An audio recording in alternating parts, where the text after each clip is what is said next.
Assalamualaikum warahmatullahi wabarakatuh. Halo teman-teman, perkenalkan nama saya Aulia Suci Ramadanti, NIM 21102030072. Kelas PMIB akan menjelaskan tentang penguasaan ilmu kelompok 4. Oke, pembahasan pertama yaitu pengertian dan signifikansi ilmu. Ilmu berasal dari kata bahasa Arab yaitu alima, yang artinya mengetahui. Adapun secara istilah, ilmu pengetahuan yang telah disepakati bersama berdasarkan sumber dan teori yang ada tentang bidang tertentu. Menurut Islam, ilmu adalah pengetahuan yang berasal dari Allah yang disampaikan oleh Nabi dan Rasul tentang segala yang ada di antara langit dan bumi, atau pengetahuan yang sistematis secara bersifat ilmiah. Dari Islam sendiri, Al-Quran dan hadis menjadi sumber ilmu pengetahuan dari cabang-cabang ilmu pengetahuan yang ada. Signifikansi ilmu. Dalam segala aspek kehidupan, kita membutuhkan ilmu sebagai pedoman, mulai dari hal yang sederhana hingga yang rumit. Ilmu menjadi tolak ukur bagi manusia untuk menentukan perihal yang baik dan yang buruk. Dengan ilmu, juga manusia bisa membuat inovasi-inovasi baru untuk memudahkan kehidupan manusia itu sendiri. Dalam Islam sendiri, ilmu diaplikasikan untuk mengatur segala urusan dalam agama. Hampir segala aspek kehidupan, termasuk ibadah, memerlukan ilmu. Contoh dalam sholat, seseorang harus menyesuaikan dengan syarat-syarat dan rukun-rukun yang diajarkan agama, sehingga terwujudnya sebuah perdebatan yang sistematis. Ilmu merupakan suatu yang berharga, bahkan lebih dari sekedar harta. Dalam kehidupan bermasyarakat, kekayaan kerap kali dianggap sebagai hal yang paling berharga. Namun, dalam konteks bagaimana harta itu didapat, ilmu lebih relevan menjadi yang teratas. Harta tidak akan benar-benar menjamin seseorang terhindar dari musibah, kekurangan secara finansial, tetapi ilmu mampu menghadirkan kekayaan yang berlanjut dalam waktu yang panjang. Surat Al-Mujadilah ayat 11. A'udzubillahi minasyaitonirrajim. Bismillahirrahmanirrahim. Ya ayyuhalladzina amanu idza qila lakum tafassahu fil majalis fafsahu yafsahillahu lakum wa idza qila suzu fansuzu yarfa'illahu alladzina amanu minkum walladzina utul ilma darajat wallahu bima ta'maluna khabir. Artinya, wahai orang-orang yang beriman, apabila dikatakan kepadamu, berilah kelapangan di dalam majelis-majelis, maka lapangkanlah, niscaya Allah akan memberi kelapangan untukmu. Dan apabila dikatakan berdirilah kamu, maka berdirilah, niscaya Allah akan mengangkat derajat orang-orang yang beriman di antara kamu, dan orang-orang yang diberi ilmu beberapa derajat, dan Allah Maha teliti apa yang kamu kerjakan. Al-Mujadilah ayat 11.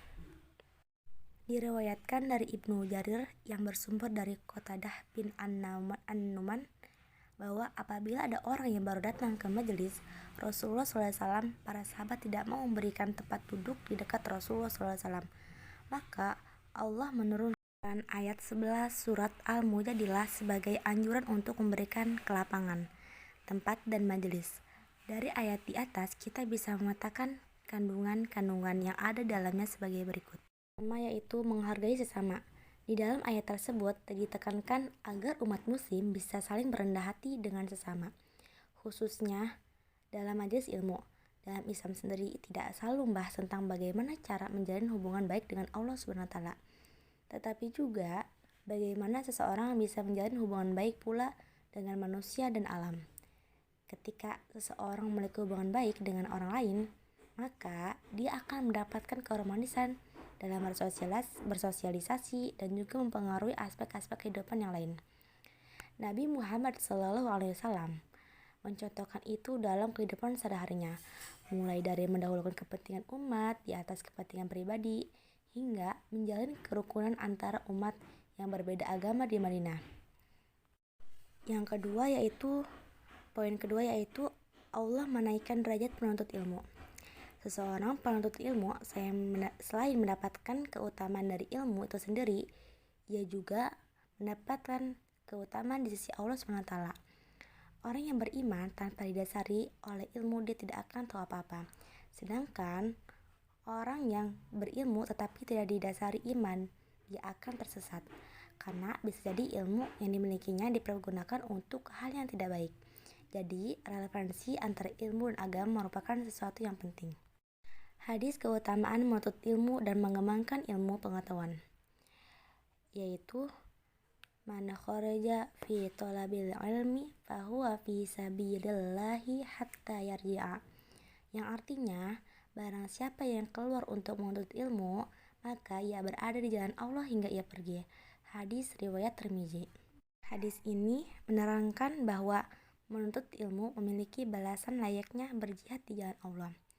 Al-Mubarakfuri menjelaskan bahwa siapapun yang keluar dari rumahnya dan pergi menuntut ilmu syariat sampai ia pulang akan mendapatkan pahala seperti orang yang pergi berjihad. Baik, kesimpulannya itu manusia adalah makhluk yang diberikan sebuah anugerah berupa akal pikiran. Dengan pikiran itu manusia diwajibkan untuk menuntut ilmu, meliputi ilmu akhirat dan dunia, sehingga manusia bisa mendapatkan kemaslahatan di dunia dan di akhirat.